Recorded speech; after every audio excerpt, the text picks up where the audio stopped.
Bismillahirrahmanirrahim. Assalamualaikum warahmatullahi wabarakatuh. Waalaikumsalam warahmatullahi wabarakatuh. Selamat siang Bapak Ibu semuanya. Siang. Yang terhormat Bapak Wakasek Humas SMA Negeri 3 Sumedang, yang saya hormati Bapak Ibu Guru Kombel Mata Pelajaran Bahasa dan Umum. Puji dan syukur marilah kita panjatkan kehadirat Allah Subhanahu wa Ta'ala, karena alhamdulillah pada hari ini kita masih diberikan kesehatan untuk dapat berkumpul pada kegiatan rutin Kombel Mata Pelajaran Bahasa dan Umum. Sholawat beserta salam semoga selalu terlimpah curahkan kepada junjungan alam Habibana wa Nabiyana Muhammad Sallallahu Alaihi Wasallam, kepada para sahabatnya, para keluarganya, juga kepada kita selaku umatnya. Amin ya robbal alamin. Sebelumnya saya ucapkan terima kasih banyak kepada Bapak Ibu semuanya yang telah menyempatkan waktunya dan berkenan hadir pada kegiatan kita hari ini. Bapak Ibu semuanya, kegiatan kita pada hari ini itu akan ada kegiatan diseminasi mengenai budaya positif yang akan disampaikan oleh narasumber dari calon guru penggerak angkatan 11.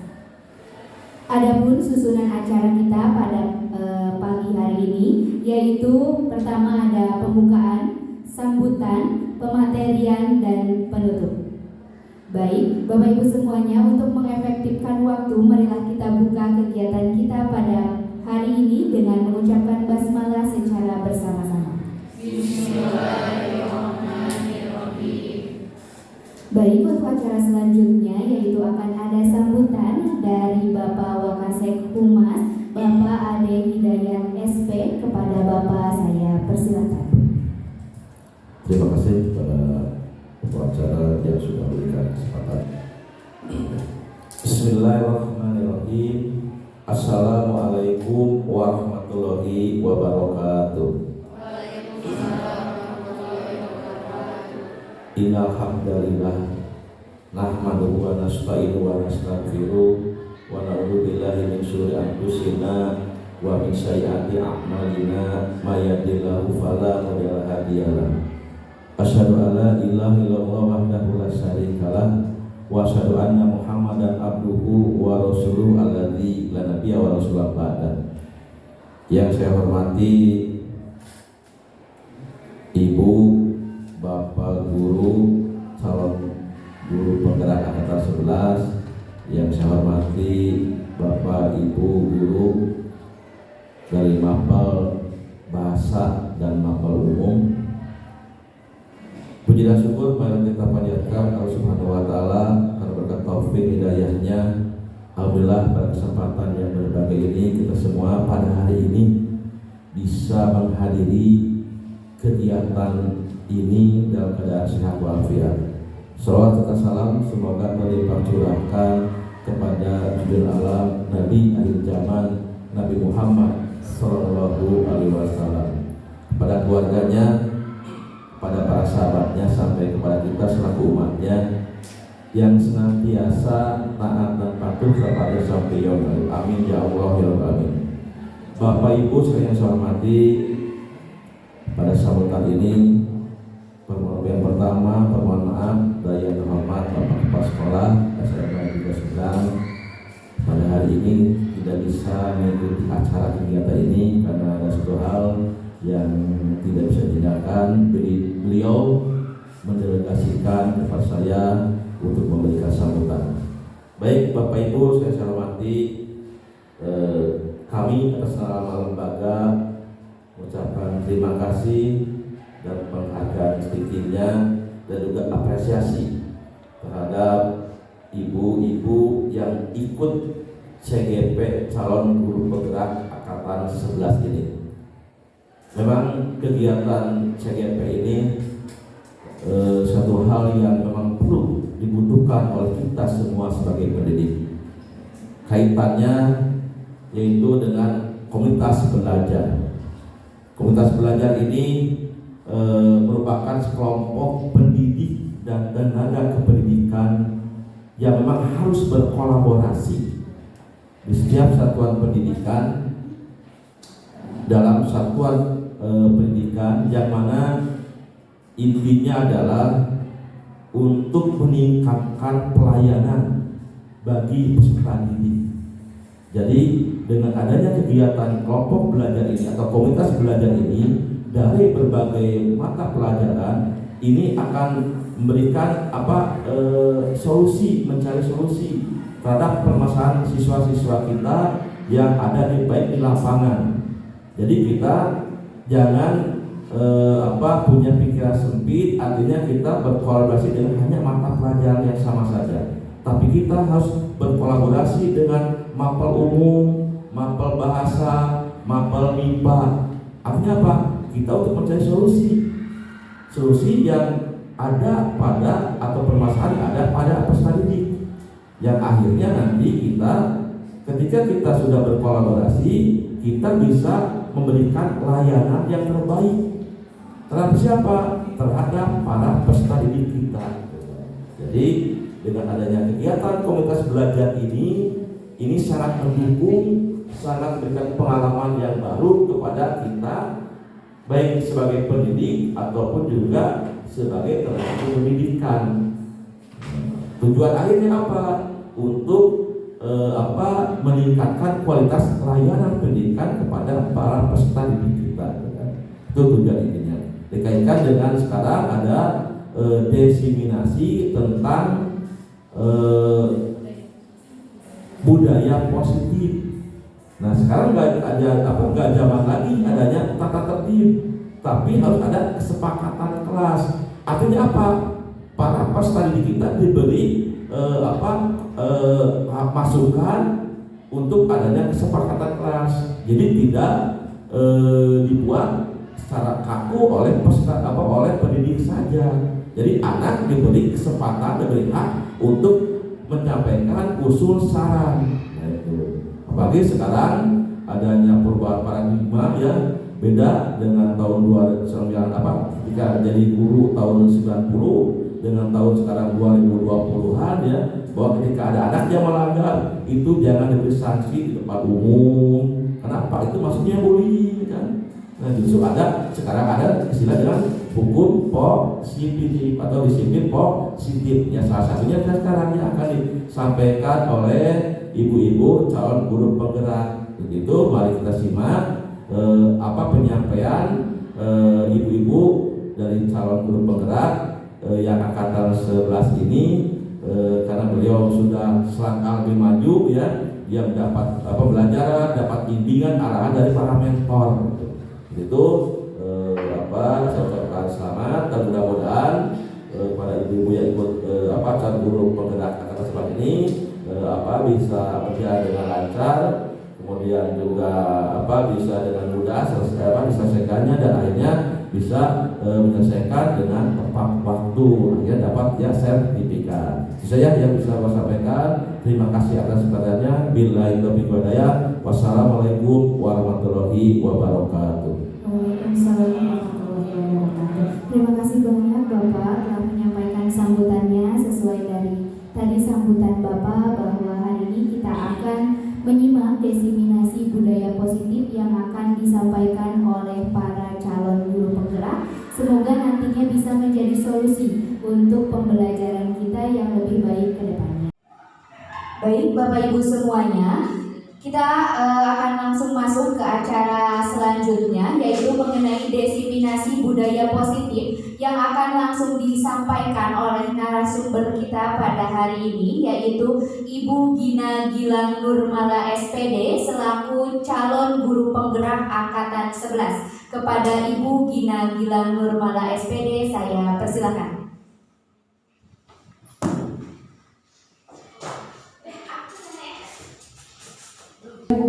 Kan untuk menggurui ibu bapak semua, saya yakin ibu bapak semua ini memiliki pengalaman yang hebat dibanding saya. Mungkin saya hanya mendapat sedikit ilmu di luar yang saya terima. Jadi saya ingin menyampaikan kembali apa sih budaya positif. Jadi tujuan hari ini saya ingin meningkatkan kesadaran guru tentang pentingnya segitiga restitusi dan posisi kontrol guru dalam menciptakan budaya kelas yang positif, membekali guru dengan keterampilan kebutuhan praktis untuk menerapkan konsep segitiga restitusi dalam kegiatan sehari-hari. Dan yang ketiga, menciptakan lingkungan kelas yang lebih kondusif bagi pembelajaran, di mana siswa merasa dihargai, aman, dan termotivasi untuk belajar. Untuk konsep inti budaya positif, ada 8 konsep inti budaya positif. Yang pertama, perubahan paradigma belajar. Yang kedua, disiplin positif. Ketiga, nilai-nilai kebajikan. Yang keempat, kebutuhan dasar manusia. Kelima, motivasi perilaku manusia. Keenam, posisi kontrol guru. Ketujuh, keyakinan kelas. Dan yang kedelapan, segitiga restitusi. Jadi nanti kita akan belajar di poin ke-6, ke-7, dan ke-8. Di sini ada pertanyaan pemantik. Apa yang Bapak Ibu ketahui mengenai budaya positif? Ada yang mau mencoba menjawab? Oh, Bu Rina boleh. Yang saya ketahui mengenai budaya positif itu adalah kebiasaan-kebiasaan baik yang diterapkan di sekolah sehingga itu menjadi sesuatu yang tidak asing lagi gitu. Oke, baik. Terima kasih Bu Rina. Yang lain mungkin? Yang lain, Bu Citra, silakan boleh. Terima kasih. Apa itu budaya positif? Budaya positif yang saya ketahui adalah kebiasaan-kebiasaan baik, khususnya yang ada di sekolah. Misalnya salah satunya adalah dengan memberdayakan disiplin, datang tepat waktu, kemudian begitu. Budaya positif di sini artinya bahwa kita akan membangun kebiasaan-kebiasaan baik. Tapi kebiasaan baik apa sih? Misalnya, yang seperti kita tahu, anak harus disiplin masuk ke sekolah sesuai dengan jamnya, jam 7 harus sudah di sekolah. Kemudian kita juga membiasakan anak harus membuang sampah di tempatnya. Nah, itu kan kebiasaan-kebiasaan yang kita terapkan. Tapi pembiasaan positif di sini atau budaya positif di sini adalah pembiasaan yang mengangkat nilai-nilai keyakinan. Jadi bukan tentang aturan-aturan yang disampaikan, bukan aturan-aturan yang tertulis yang diberikan oleh sekolah, tetapi keyakinan yang harus tumbuh, yang harus keluar dari diri siswa itu sendiri. Bagaimana cara menyampaikannya, bagaimana cara membuatnya. Keyakinan ini disampaikan atau dibuat dengan menyepakati dulu. Jadi siswanya ditanya ingin sekolah yang seperti apa, ingin ditanya ingin kelas yang seperti apa. Mungkin kita juga selalu bilang ya, kita selalu ingin saya di kelas yang bersih, yang rapi, yang nyaman untuk belajar. Nah, hal-hal tersebutlah yang dibuat kemudian disepakati bersama sehingga kesepakatan tersebut menjadi sebuah keyakinan yang harus diyakini oleh siswa kita. Jadi ketika terlambat juga mereka meyakini saya terlambat, apa yang harus saya lakukan agar tidak terlambat lagi? Atau saya membuang sampah sembarangan, apa yang harus saya lakukan agar tidak membuang sampah sembarangan lagi? Nah, ini yang harus dibiasakan dalam budaya positif ini tadi. Jadi kita mengangkat nilai-nilai keyakinan dan kebiasaan-kebiasaan di sekolah yang berpihak pada murid agar murid dapat berkembang menjadi pribadi yang kritis, penuh hormat dan bertanggung jawab. Dalam mewujudkan budaya positif ini, guru memegang peranan sentral sebagai penuntun. Jadi kita itu sebagai penuntun. Jadi anak-anak ditanya dulu ingin apa, kita menyesuaikan, menyelaraskan dengan keinginan-keinginannya, sehingga ketika anak melanggar hal tersebut, anak sudah tahu saya harus seperti apa. Gitu. Dalam membangun budaya positif, sekolah dapat menyediakan lingkungan yang positif, aman dan nyaman agar siswa mampu berpikir, bertindak dan mencipta dengan merdeka, mandiri dan bertanggung jawab. Berikutnya, apakah Bapak Ibu setuju bila pemberian hukuman dapat mendisiplinkan siswa? Setuju atau tidak Bapak Ibu? Tidak. Kenapa? Kasihan. Yakin? didisiplinkan nggak Ibu Bapak? Pernah. Gimana cara didisiplinkannya? Boleh bercerita Bu Ulan? Kalau saya waktu sekolah itu didisiplinkannya pernah tidak mengerjakan PR. Jadi saya disuruh berdiri dulu Bu. Setelah disuruh berdiri, saya diberikan tugasnya lebih banyak. Terus ada lagi tambahan itu pokoknya disuruh buat baca materi lebih banyak lah, intinya mah dari yang lain gitu biar lebih paham katanya gitu. Padahal saya juga punya alasan sendiri gitu. Tapi nggak ditanya sama gurunya? Kalau waktu itu ditanya, cuman mungkin pertanyaannya lebih ke kenapa tidak mengerjakan. Kalau Sunda mah kan Sunda ya Bu ya, kunaon teu ngerjakeun, apa teu itu tugas ibu. Jadi sebelum saya menjawab memberikan alasan-alasan itu, saya sudah merasa ketakutan. Oke. Jadi perasaannya gimana ketika ditegur oleh guru tersebut dan diberi hukuman? Yang jelas pasti merasa ketakutan, tertekan betul, oke. Ya sedih aja gitu, terus malu juga karena di depan teman-teman. Ya walaupun bukan cuma saya saja gitu, ada beberapa teman juga yang ikut tegur, tapi kan tetap aja di hadapan orang lain juga. Ya gitu ya. Baik, terima kasih Bu Ulan untuk pemberian pengalamannya. Tepuk tangan dulu buat Bu Ulan. Sudah sangat kuat ya setelah diberi hukuman, dipermalukan yang waktu itu perasaannya takut campur aduk itu, tapi masih bisa kuat di sini. Nah, pemberian hukuman ini tidak efektif. Barusan kan menimbulkan perasaan takut, perasaan tidak nyaman, malu. Makanya pemberian hukuman ini tidak dapat mendisiplinkan siswa. Mungkin akan merasa disiplin pada awalnya, tapi pada akhirnya anak merasa, apa sih ini, kok saya seperti terpenjara gitu, seperti dipermalukan, kan tidak nyaman. Kemudian yang kedua, pemberian hadiah meningkatkan prestasi siswa. Setuju atau tidak? Setuju atau tidak? Setuju. Boleh. Tidak setuju atau setuju? Oh boleh. Boleh, kenapa setuju dulu? Pemberian hadiah meningkatkan prestasi siswa, saya setuju karena ketika kita tahu kalau kita akan mengejar sesuatu ada hadiahnya itu akan lebih bersemangat gitu. Ya, jadi saya setuju. Betul. Memang anak-anak kita itu kalau dikasih hadiah suka lebih bersemangat. Betul. Ketika di kelas juga kita belajar memberikan reward, anak-anak itu suka lebih antusias ya, lebih bersemangat. Tetapi ibu bapak harus tahu ketika kita memberikan hadiah yang tujuannya meningkatkan prestasi siswa, tapi nyatanya hadiah itu bisa menjadi hukuman bagi anak-anak kita. Kenapa bisa menjadi hukuman?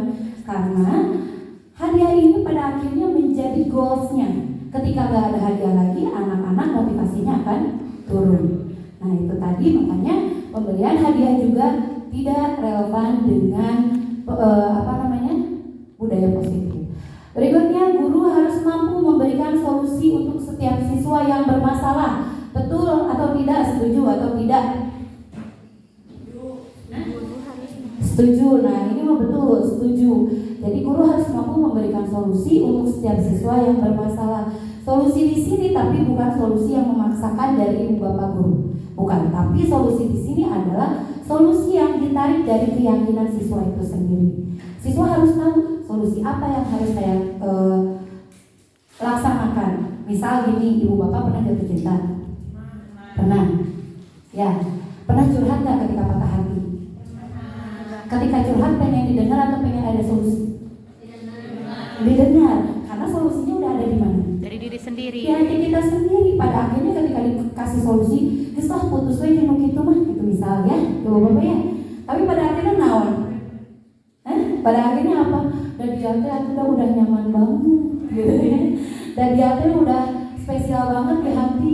Dan nanti mah belum tentu ada yang seperti dia, gitu kan ya? Nah, itu makanya jadi guru harus mampu memberikan solusi di sini, artinya harus mengangkat keyakinan yang ada di dalam dirinya, menguatkan. Jadi kita itu sebagai pendengarnya kemudian menguatkan ke anak-anak kita. solusinya sendiri. Bukan berarti kita mengarahkan aja, bukan berarti kita memaksakan kok solusinya kita buat.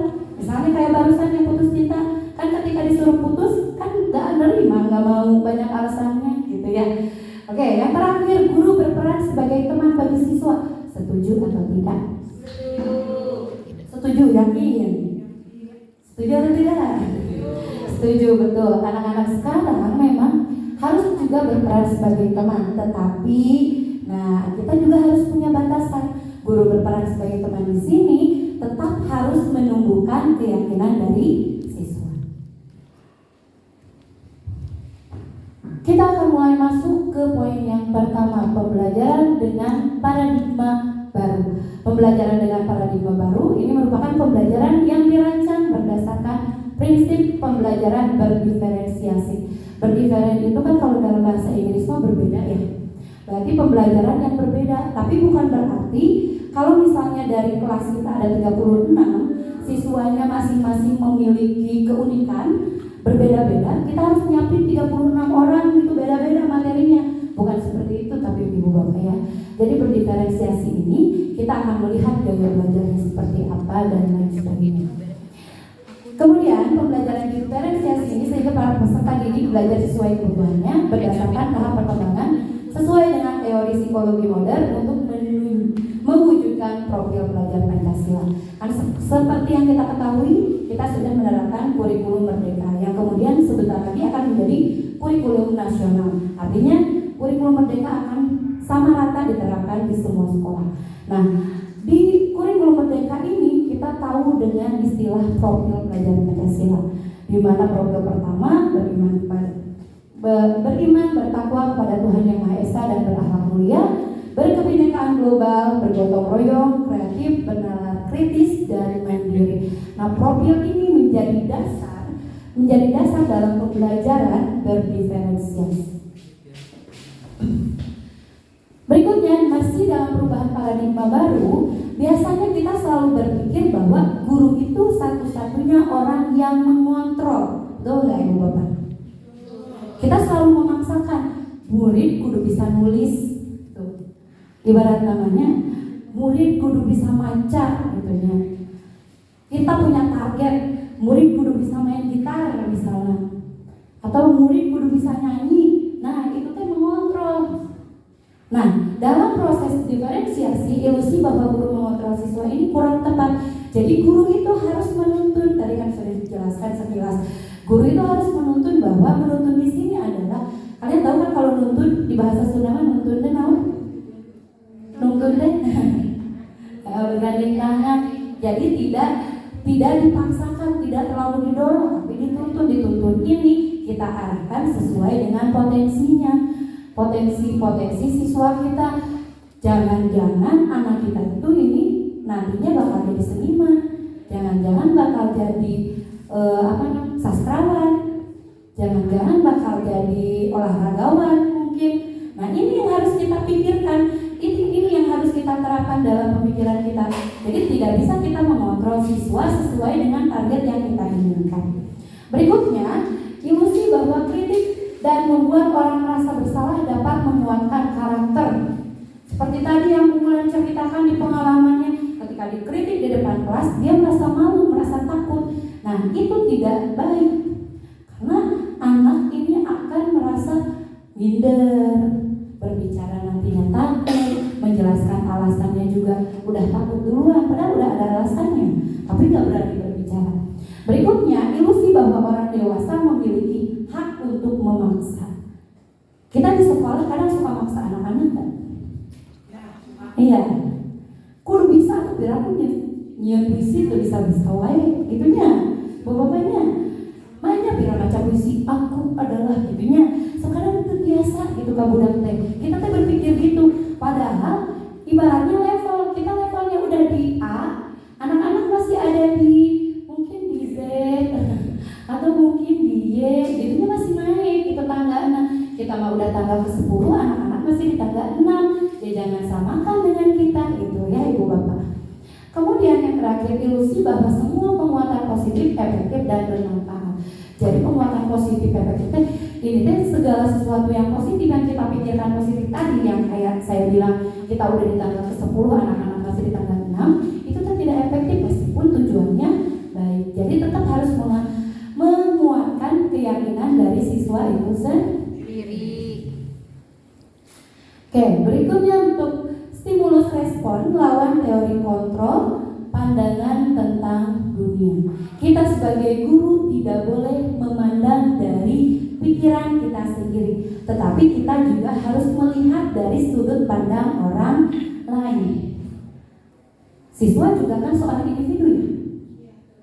Betul? Betul ya Bu ya? Seorang individu yang kita harus hargai juga pendapatnya, kita harus hargai juga cara pandangnya. Anak-anak punya cara pandang sendiri. Ibaratnya gini, saya suka nyanyi, anak-anak belum tentu bisa nyanyi, belum tentu suka nyanyi. Atau saya suka ngomong di depan, anak-anak mungkin ada yang merasa takut untuk berbicara di depan. Nah ini yang harus kita biasakan, yang pada akhirnya mengangkat nilai-nilai keyakinan tadi. Di sini terlihat ada realitas kebutuhan kita sama, ternyata dalam teori kontrol tentang dunia itu realitas atau kebutuhan kita berbeda dan seterusnya. Berikutnya untuk disiplin positif. Nah ini kita sudah masuk ke disiplin positif. Disiplin positif ini adalah proses pendisiplinan terhadap anak tanpa memberikan ancaman atau memberikan hukuman. Dengan menerapkan disiplin positif, guru dapat meningkatkan kesadaran siswa dalam membentuk karakter yang positif. Jadi kalau misalnya kita membentak mah budak hesieuna hari tahun, malah kakitanya jadi canggung, jadi nggak mau. Tapi kalau misalnya kita mengangkat keyakinan dari siswa teh udah mulai sadar. Jadi dia bertindak dengan kesadaran penuh. Ki Hajar Dewantara mengungkapkan bahwa disiplin pada siswa adalah disiplin diri yang sebab hanya diri sendiri yang mampu mengontrol diri kita, bukan orang lain. Yang tadi ya kita bahas, yang putus cinta gak bisa diatur ke orang lain. Dan harus gimana kita, dan masih sayang. Tapi kalau kita udah lelah, udah capek, akhirnya mana ini jelema gitu ya, saya teh buang-buang waktu gitu ya. Betul gitu? Betul? Betul apa betul? Betul. Oke. Lanjut, nilai-nilai kebajikan. Nah, nilai-nilai kebajikan ini akan tertanam ketika anak sudah meyakini atas dirinya. Jadi nilai-nilai kebajikan ini bisa berupa keadilan, keselamatan, tanggung jawab, kejujuran, rasa syukur, berprinsip, integritas, kasih sayang, rajin, berkomitmen, percaya diri, kesabaran, keamanan, dan lain-lain. Contoh misalnya kita bawa motor, masih ada yang nggak pakai helm, masih? Ada nggak? Ada. Kalau mepet-mepet dekat mah orang nih helm tehnya. Padahal kalau secara sadar bahwa helm itu untuk apa? Keselamatan diri. Nah ini yang kadang-kadang kalau kita menyadari, kalau kita menyelami kesadaran diri sendiri, helm itu jadi kebutuhan, bukan lagi paksaan. Dari polisi ini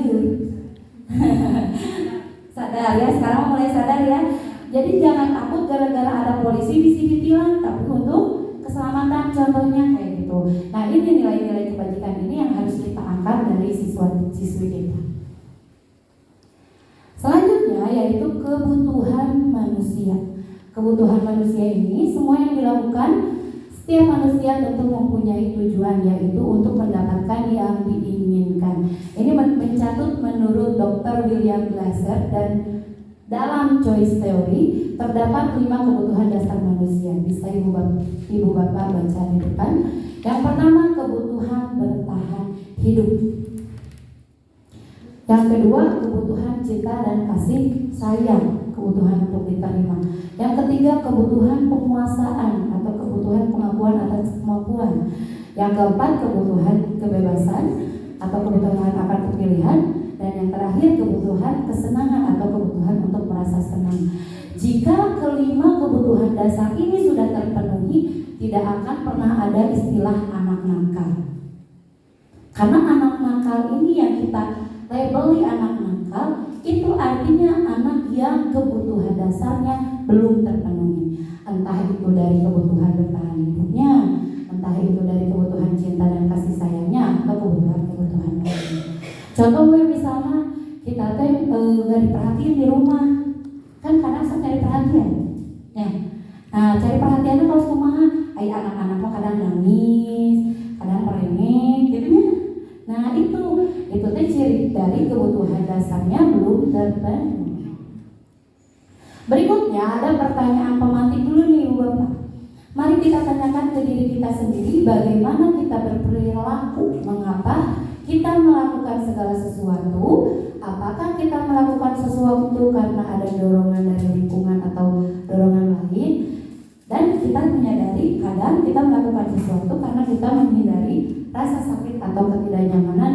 Terkadang kita juga melakukan sesuatu untuk mendapatkan apa yang kita mau.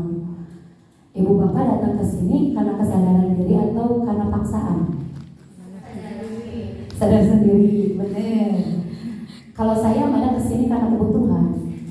Kebetulan dia dapat gaji saya mah. Aduh duanya. Terus saya mah kalau masuk ke sekolah teh kalau sering-sering absen takut sama atasan. Betul. Nah, ini yang harus kita ubah. Jadi kesadaran ini yang harus kita ubah. Jadi kita harus berpikir bahwa ini kebutuhan yang secara sadar harus dilakukan. Benar, kita tuh kewajiban, kita tuh harus menjadi teladan ke siswa. Nah ini. Selanjutnya motivasi perilaku manusia. Untuk motivasi perilaku manusia terdapat 3 motivasi menurut Diana Gosen. 1. Menghindari ketidaknyamanan atau hukuman. Sahatan gitu, abdi. Ibu Bapak pernah gitu? Takut sama bapak kepala? Pernah. Sieun ditegur, terus kelas ya aduh, si bapak kepala mau ini gitu. Pernah tuh? Pernah. Sering ya. Oke, saya juga pernah seperti itu kok Ibu Bapak. Dan aku ingin, tapi setelah belajar ini insya Allah enggak ya, mudah-mudahan.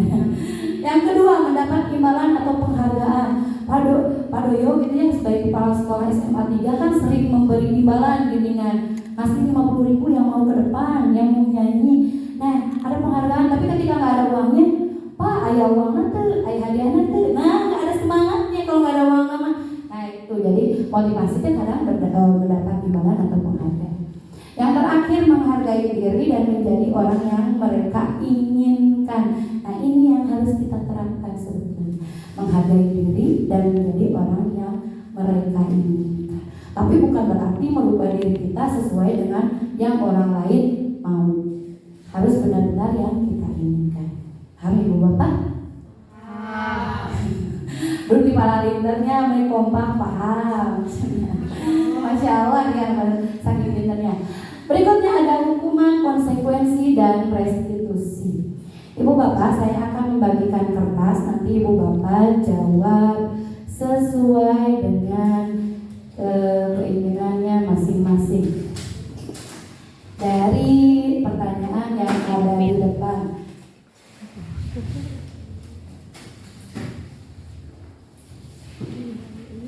Silakan dituliskan, nanti kita akan tahu jawabannya. Ibu Bapak salah berapa dari jawaban tersebut ya.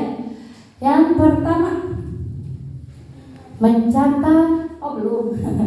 mencatat 100 kali di dalam buku dengan kalimat saya tidak akan terlambat lagi karena terlambat ke sekolah. Itu hukuman atau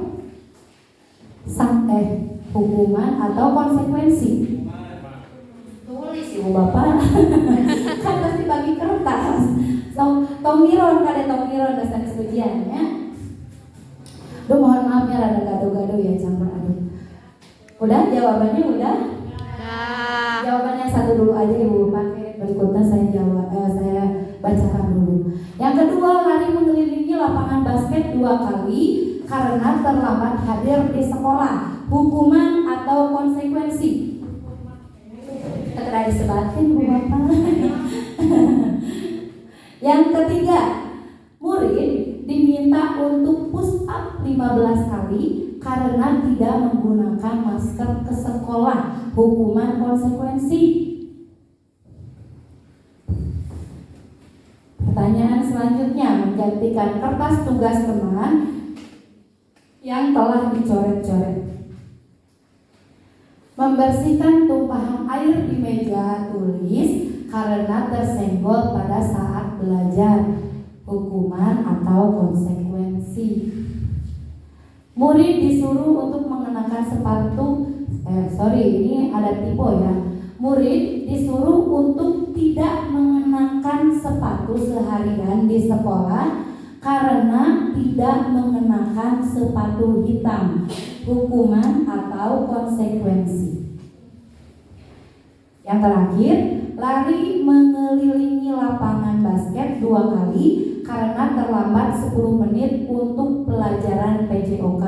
Ibu bapak yang guru PJOK ini suka gitu kan? Anak-anak kalau telat dikelilingkan ya. Oke, udah bikin jawabannya ibu bapak udah? Udah. Jangan nyiron ya. Nih jawabannya. Siapa yang jawab yang pertama hukuman? Ada yang jawab konsekuensi? Kayaknya ada tuh. Berikutnya yang kedua, hukuman. Wah betul semua. Keren-keren udah pada tahu nih. Yang ketiga. Betul. Yang keempat. Yang kelima. Ada yang salah nih kayaknya. Butia salah ya? Oh, Butia lagi mengulang betul. Lari mengelilingi lapangan basket 2 kali karena terlambat 10 menit untuk pelajaran PJOK. Konsekuensi. Siapa yang jawabannya konsekuensi? Wah, bapak benar tuh, benar ya? Konsekuensi. Wah, ini ibu ini nironnya salah satu. Oke, jadi lari mengelilingi lapangan kalau dalam pelajaran PJOK itu hal yang tepat. Tapi kalau misalnya mengelilingi lapangan 2 kali karena terlambat sekolah itu tidak tepat karena tidak relevan dengan kesalahan yang dia lakukan. Kalau tidak PJOK emang benar pelajaran anak olahraga itu. Terus kayak ini, membersihkan tumpahan air di meja tulis karena tersenggol pada saat pembelajaran. Ini mah kan relevan ya, dia harus membersihkan kembali apa yang dia lakukan gitu. Nah, jadi jawabannya konsekuensi. Pintar-pintar ya, tepuk tangan dulu Bapak. Oke, jadi di sini perbedaan hukuman dan konsekuensi. Hukuman ini sesuatu yang menyakitkan harus terjadi, sedangkan konsekuensi adalah sesuatu harus terjadi. Jadi konsekuensi mah sebetulnya udah ada aturannya, anak melanggar aturan, konsekuensinya sesuai dengan aturan. Itu biasanya mengikat gitu sesuai dengan hukumannya. Sesuai dengan aturannya, maaf. Kemudian membuat anak sakit untuk jangka waktu panjang. Kalau konsekuensinya membuat anak merasa tidak nyaman dalam jangka waktu pendek. Karena dia merasa sadar itu tahu dan saya melakukan kesalahan yang tepat, jadi hukumannya itu tepat dengan kesalahan. Untuk teori hukuman, disiplin, konsekuensi dan restitusi. Jadi sebetulnya ada restitusi nih, satu lagi yang bagus ini. Tapi kita baru bahas di hukuman dan konsekuensi. Bedanya hukuman dengan konsekuensi, kalau hukuman itu biasanya tidak relevan dengan kesalahan yang anak lakukan. Kalau konsekuensi ini relevan dengan apa yang anak lakukan kesalahannya. Nah, kalau restitusi ini merupakan pilihan menguatkan untuk murid atau anak dalam jangka waktu yang panjang. Terus korban mendapatkan ganti, murid atau anak mendapat penguatan, mendapatkan masalah terpecahkan, murid belajar bertanggung jawab untuk perilakunya, fokus pada pemecahan masalah dalam jangka waktu panjang. Terus apa yang kamu yakini, apa yang bisa kamu lakukan untuk memperbaiki masalah ini. Nah, ini untuk peraturan peraturannya adalah kamu harus. Nah, kalau yang memang restitusi mah apa yang kamu yakini, nah gitu. Yang terakhir, murid atau anak menghormati dirinya dan orang lain. Jadi restitusi mah sudah mengangkat keyakinan anak. Jadi restitusi itu apa barusan kata saya? Ya betul. Jadi restitusi ini adalah mengangkat nilai-nilai keyakinan dari anak itu sendiri.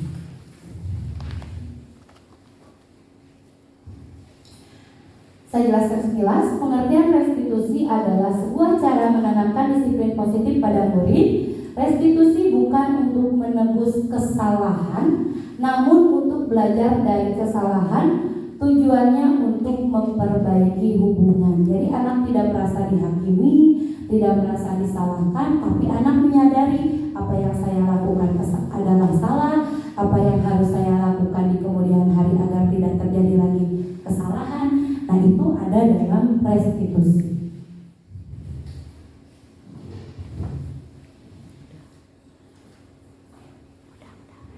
Bisa dilihat juga contoh dalam konsep disiplin pendekatan restitusi. Kalau hukuman, guru menghukum siswa tersebut hormat berjarak 10 menit sama. Kalau konsekuensi, guru memberikan konsekuensi untuk mengerjakan PR-nya saat istirahat atau dikerjakan sebanyak 3 kali lipat yang tadi. Kalau restitusi, guru menanyakan dulu keyakinannya, jadi tahu dulu, mengidentifikasi dulu kenapa, alasannya, gimana caranya agar tidak terjadi hal yang sama. Nah, itu kalau restitusi itu seperti itu. Selanjutnya ini ada video posisi kontrol guru. Guru seperti apakah kita selama ini? Dari kelima video ini, Ibu Bapak tolong dituliskan lagi di kertasnya. Dari video pertama atau dari adegan pertama,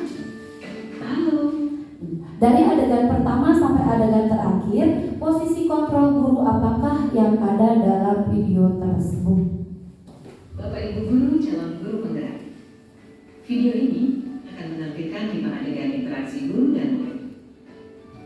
Silakan menonton dan merefleksikannya.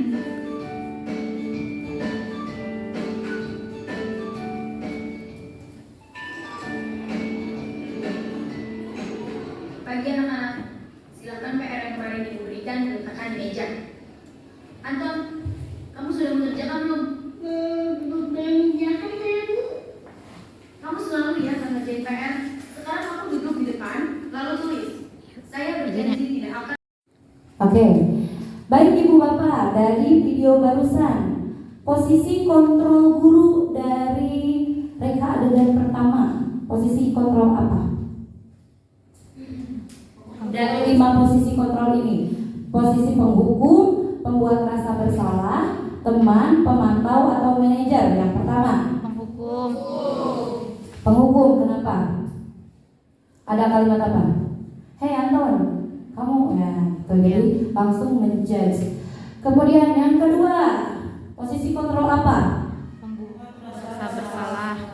Gus. Yang ketiga, pemantau atau teman? Pemantau atau teman? Teman. Oke, jawaban yang betulnya adalah teman. Betul. Yang keempat, Pemantau. hah? Pemantau. Yang kelima, Manajer. nah betul. Yang kelima itu manajer. Yang kelima adalah karakteristik guru yang diharapkan dalam guru penggerak ini sekaligus dalam kurikulum merdeka. Contoh penerapan 5 posisi kontrol dalam kasus siswa tidak memakai atribut lengkap saat upacara bendera. Yang pertama, kalau penghukuman pasti bilangnya gini, patuhi aturan sekolah lalu berdiri di depan barisan. Ya, kalau penghukuman ngantuk sih ya, objek bahasa Sunda namanya itu. Yang kedua, pembuat rasa bersalah. Pasti bilangnya, berapa kali Bu Guru harus memberitahu kamu? Bu Guru kecewa sama kamu ya. Ada pernah melontarkan seperti itu? Pada anak-anaknya ya. Yang ketiga, sebagai teman, pasti bilangnya, ayolah yang tertib, buat Bu Guru bangga. Kali ini tidak apa-apa kamu salah, tapi lain kali jangan. Nah itu biasanya kita lakukan ke siapa? Teman. Nah itu bahasanya. Kemudian yang ke pemantau, kamu sudah melanggar, apa peraturan dan konsekuensinya? Kalau pemantau mah, jadi orang nanti takut, kudu sesuai dengan aturan. Jadi konsekuensi teh kudu berlaku, kudu diterapkan. Yang terakhir manajer. Nah kalau manajer yang tadi diharapkan, dia akan bertanya dulu, apakah kamu tahu kesalahanmu? Nah ini menguatkan keyakinan atau memiliki kesalahan ini, gitu. Jadi ditanyain keyakinannya. Nanti kita akan membuat diskusi kelompok. Nanti Ibu Bapak tinggal scan barcode. Tapi sebelumnya saya akan jelaskan dulu mengapa keyakinan kelas bukan peraturan kelas. Mengapa kita memiliki peraturan harus menggunakan helm jika mengendarai kendaraan roda 2? Mengapa kita memiliki peraturan 3M, menggunakan masker, mencuci tangan, dan menjaga jarak 1,5 meter? Mengapa kita memiliki peraturan harus datang tepat waktu pada saat mengikuti pelatihan? Nah, ini mah kalimat pertanyaan ya. Kemudian untuk mendukung motivasi intrinsik ya. Jadi kalau misalnya keyakinan mah untuk menumbuhkan motivasi intrinsik atau dalam dirinya, kembali ke nilai-nilai atau keyakinan-keyakinan lebih menggerakkan seseorang dibandingkan mengikuti serangkaian peraturan-peraturan. Jadi kalau kita udah yakin mah, udah mantep mah kan sok jalan dan terusnya. Tapi kalau misalnya kitanya masih diatur, ini tuh bener enggak ya? Gitu kan suka ada perasaan ragu. Nah itu. Jadi suka ada perasaan membangkang. Mengapa keyakinan kelas? Mengapa tidak peraturan kelas? Karena keyakinan dapat memotivasi siswa dari dalam atau secara intrinsik. Siswa menjadi lebih bersemangat dalam belajar dan memiliki kesadaran akan kedisiplinan karena adanya dorongan dari dalam dirinya. Siswa dilibatkan dalam penyusunan keyakinan kelas. Keyakinan kelas memuat berbagai nilai-nilai kebajikan seperti empati, tanggung jawab, sikap saling menghormati, disiplin, dan lain sebagainya. Nilai-nilai kebajikan itu disepakati dan dilaksanakan oleh semua pihak dengan penuh kesadaran. Jadi Ibu Bapak masuk ke kelas itu yang pertama bukan perkenalan, Bapak jomblo loh, gitu bukan. Ibu masih single loh, enggak. Ya, tapi yang pertama kita lakukan masuk ke kelas itu adalah membuat keyakinan kelas. Kumaha membuat keyakinan kelas teh? Silahkan kembalikan dulu ke anak-anak. Anak-anak, kalian di kelas pengennya kelas yang seperti apa sih? Misalnya kata anak-anak teh, saya pengen kelas yang rapi Bu, pengen kelas yang wangi Bu, misalnya. Ya, anak-anak kan sok bilang, ya Bu, jadi setelah olahraga kan sok baraun, cenah hoyong nganggo parfum setelah pelajaran olahraga. Nah, misalnya gitu anak-anaknya disuruh nulis aja dulu keinginan mereka. Kemudian nanti kita simpulkan keyakinan-keyakinan yang mungkin sama. Jadi bahasanya jadi bahasa positif. Jadi misalnya aturan teh tidak boleh lari-larian di kelas misalnya. Tidak boleh membuang sampah. Kita rubah tetap menjaga kebersihan. Tetap berjalan dengan berjalan dengan tenang, tidak lari-larian intinya saling menghormati. Nah itu jadi bahasa-bahasa keyakinan kelas mah bahasa-bahasa teh universal. Universal itu artinya umum. Jadi kalimatnya tuh bisa menerap ke ibu bapak gurunya, bisa juga ke anak-anaknya sesuai dengan yang anak-anak inginkan. Jadi nanti ibu bapak di sini bisa menerapkan keyakinan kelasnya di kelas yang ibu bapak isi. Yang mana yang merupakan keyakinan kelas? Mengapa? Apakah gambar A atau gambar B? Keyakinan kelas yang mana? Keyakinan kelas yang mana? Gambar A atau gambar B? Gambar A. Yang gambar A cung. Yang gambar B. Ya, bukan kedua nana.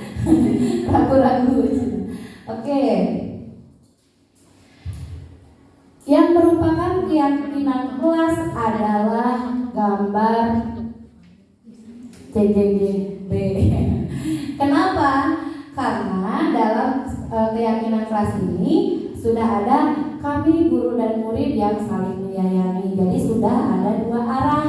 Kemudian kami murid yang semangat belajar. Kemudian kami murid yang peduli dengan teman-temannya. Kalau ini mah masih kalimat umum yang belum ke dua arah. Boleh kertasnya dipakai lagi. Kertasnya selalu kembalikan buku ke tempatnya. Keyakinan kelasnya apa?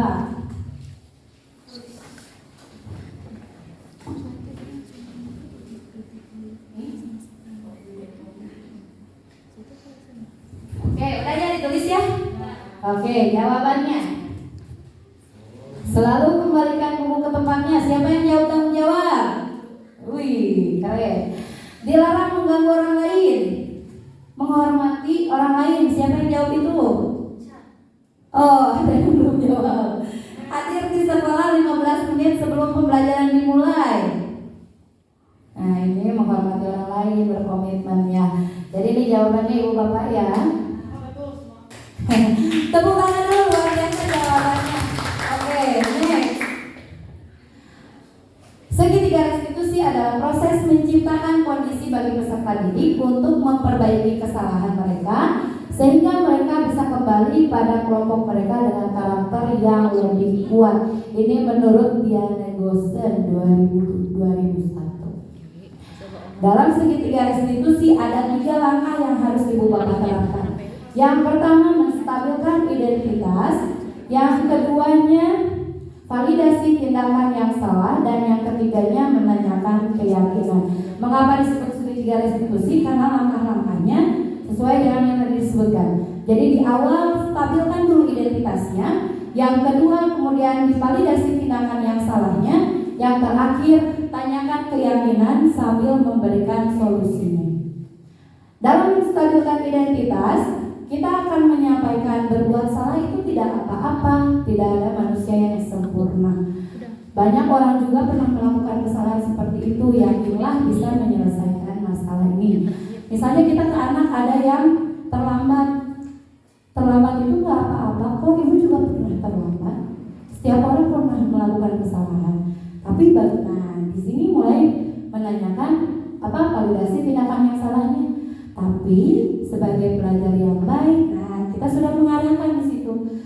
Berikutnya, di dalam validasi tindakan yang salah, padahal kamu bisa melakukan yang lebih buruk dari ini ya. Kamu pasti punya alasan mengapa melakukan hal itu. Kamu patut bangga pada dirimu sendiri karena kamu telah melindungi sesuatu yang penting buatmu. Kamu boleh mempertahankan sikap itu, tapi kamu harus menambahkan sikap yang baru. Nah, ini validasi tindakan yang salah. Jadi kita menyalahkan anak, tapi bukan dalam arti menjudge, tapi menyalahkan di sini. Ya, ibu juga tahu kenapa kamu mempertahankan itu, karena kamu punya alasannya. Nah, itu validasi tindakan yang salah. Kemudian yang terakhir, menanyakan keyakinan. Untuk menanyakan keyakinan, kita akan bertanya apa yang kita percaya sebagai kelas atau keluarga. Ini menanyakan kembali keyakinan kelas yang sudah disepakati. Keyakinan kelas kita gimana? Kenapa kamu terlambat? Gitu. Nanti anak bicara datang tepat waktu bu, keyakinan kelasnya, atau menghargai waktu bu, gitu keyakinan kelasnya. Nah itu di dalam proses menanyakan keyakinan. Di sini anak akan diarahkan juga ke dalam solusi yang harus mereka lakukan. Nanti kita akan role play juga, tapi kita akan kembali lagi ke barcode ya, scan barcode dulu ibu. Nah ini diskusi kelompok untuk menganalisis kasus, di mana kasus tersebut bagaimana sih restitusi yang sudah dilakukan, kemudian langkahnya sudah tepat atau belum. Nanti ibu bapak tinggal scan barcode-nya, kemudian berkelompok. Mungkin sudah langsung aja ya, ini kelompok 1, 2, 3, dan 4. Nanti di dalam ini ada 4 kasus sesuai dengan pembagiannya. Nanti yang kelompok 1 kasus 1, kelompok 2 kasus 2, kelompok 3 kasus 3, dan kelompok 4 kasus 4. Sudah bisa terakses? Sudah. Oke. Silakan ibu bapak untuk berdiskusi. Kebagian kasus berapa? Kasus 3. Ibu Dami ya? Itu bisa dibaca dulu, di sini ada pertanyaan, sesuaikan dengan yang tadi materi yang sudah kita bahas.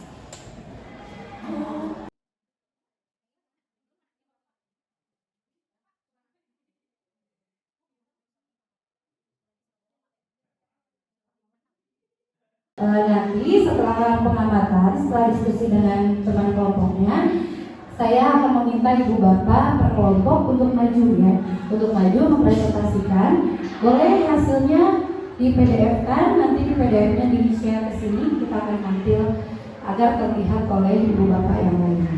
Baik ibu bapak, sekarang kita akan masuk ke segmen diskusi kelompok dengan presentasi ke depan sesuai dengan kasus yang sudah diberikan. Sekarang sudah masuk ke kasus keempat, yaitu kasus Anto dan Dino ya. Silakan bagi kelompok 4 untuk maju ke depan. Filenya sudah dikirim ya?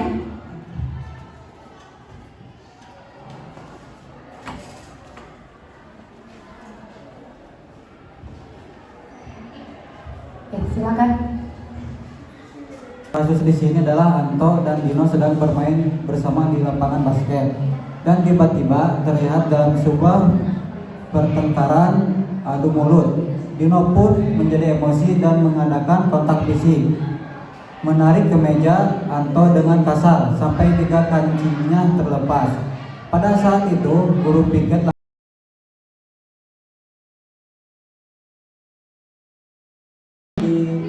diperhatikan oleh kepala sekolah Ibu Suti. Indikatornya itu mengajukan pertanyaan yang menguatkan watak atau karakter, mempersilahkan murid untuk mempertanggungjawabkan perilakunya, lalu mendukung murid untuk menemukan solusi dari permasalahan yang dihadapi.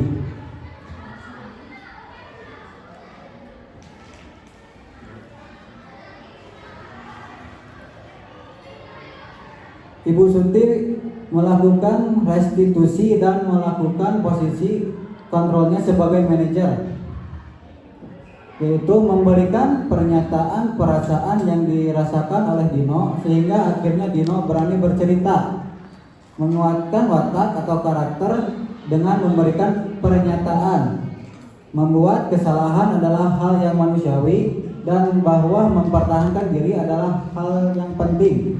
Lalu Ibu Suti bertanya tentang keyakinan sekolah yang disepakati serta apakah Dino bersedia memperbaiki kesalahan yang telah dilakukan terhadap Anto, lalu menanyakan kebutuhan Anto saat ini dengan memberikan jalan komunikasi akan kebutuhan untuk memperbaiki baju Anto.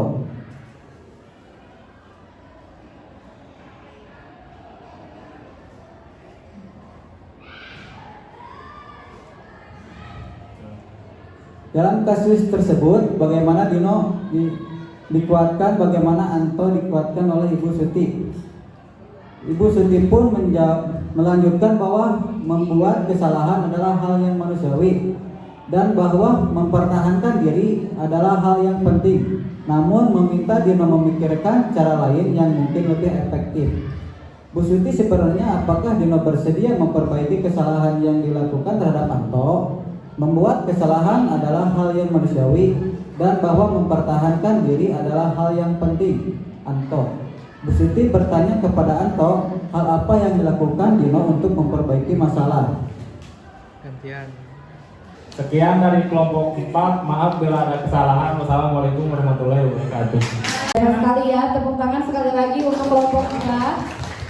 Jawabannya sudah terperinci sekali. Jadi untuk jawaban kasus tadi sebetulnya tidak ada benar salahnya.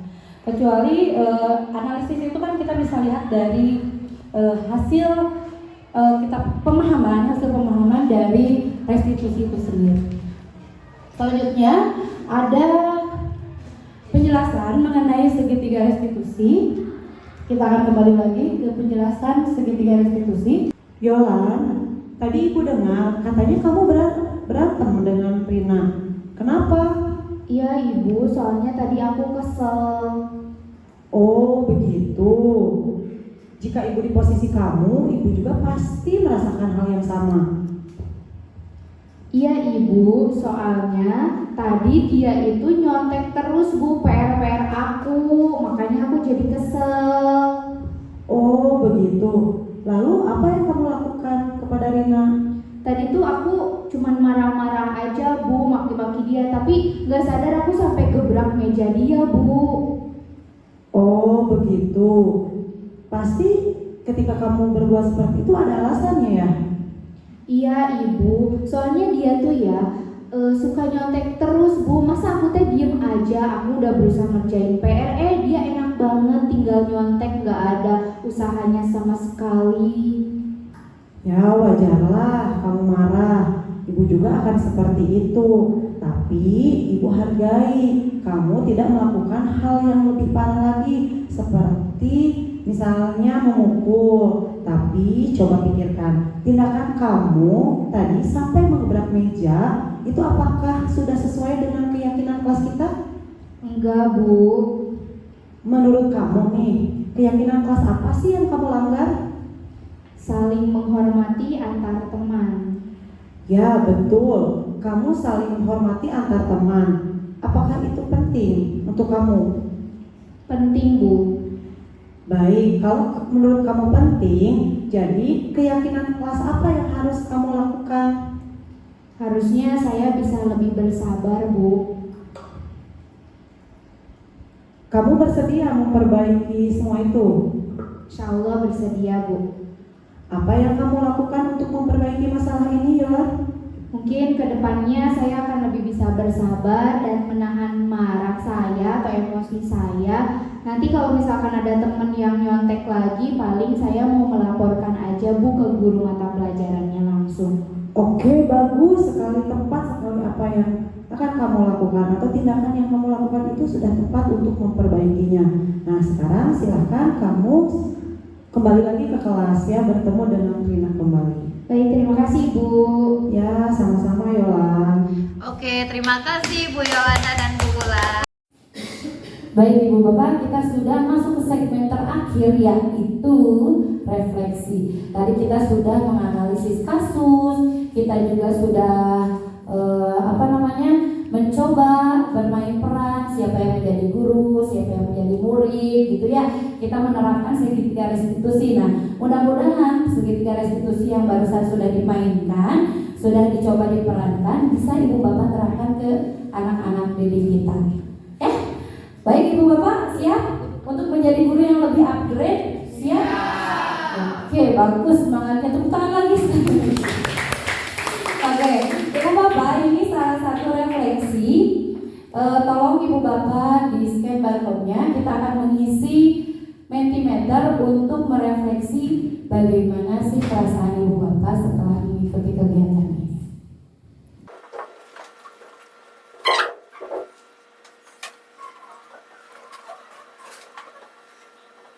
Kita akan sama-sama lihat jawaban dari Ibu Bapak. Bagaimana perasaan Ibu Bapak setelah mengikuti kegiatan. Nah, kita akan ke tahap refleksi. Jadi saya ingin Ibu Bapak menilai bagaimana sih Ibu Bapak ketika setelah mendengar pemaparan materi dari saya. Oke, jawabannya udah ada yang sangat senang. Senang sekali ya Ibu Bapak. Alhamdulillah, berarti ilmunya bisa tersampaikan. Menambah ilmu, betul, menambah ilmu. Dan juga mungkin nantinya kita bisa menambah apa lagi? Cuan. Enggak ya. Kalau kita sudah berilmu ya betul ya, tidak menutup kemungkinan kita menambah cuan. Menyenangkan, bersemangat menjadi guru, wah keren, bersemangat menjadi guru. Inspiratif, tuh. Belum ada lagi nih Bu Bapak? Telah memberikan refleksinya, perasaannya, ada yang bangga menjadi guru ya, kita harus selalu bangga menjadi guru. Sebelum saya tutup, sebelumnya saya ucapkan terima kasih untuk segala perhatiannya. Mohon maaf untuk segala kekurangan dan kelebihan yang saya sampaikan. Semoga ilmu yang saya berikan ini tidak pernah cukup dan tidak pernah puas, agar kita selalu ingin belajar dan belajar lagi. Sekian dari saya. Wassalamualaikum warahmatullahi wabarakatuh. Waalaikumsalam warahmatullahi wabarakatuh. Baik, terima kasih banyak Ibu Gina yang telah menyampaikan materinya. Semoga materinya bisa bermanfaat untuk kita semua. Baik, Bapak Ibu bisa berikan tepuk tangan yang meriah untuk Ibu Gina. Baik, alhamdulillahirobbilalamin. Rangkaian acara kita pada hari ini telah selesai. Dari mulai tadi sambutan sampai pematerian mengenai budaya positif telah kita dengarkan bersama. Mudah-mudahan materi yang kita dapatkan pada hari ini bisa berguna dan bermanfaat untuk pembelajaran kita di dalam kelas ke depannya. Baik, Bapak Ibu semuanya, kita tutup kegiatan kita pada hari ini dengan mengucapkan hamdalah secara bersama-sama. Alhamdulillahirobbilalamin. Terima kasih banyak atas kehadirannya. Kita bertemu lagi di kesempatan yang lain. Saya tutup, wabillahi taufiq wal hidayah. Wassalamualaikum warahmatullahi wabarakatuh.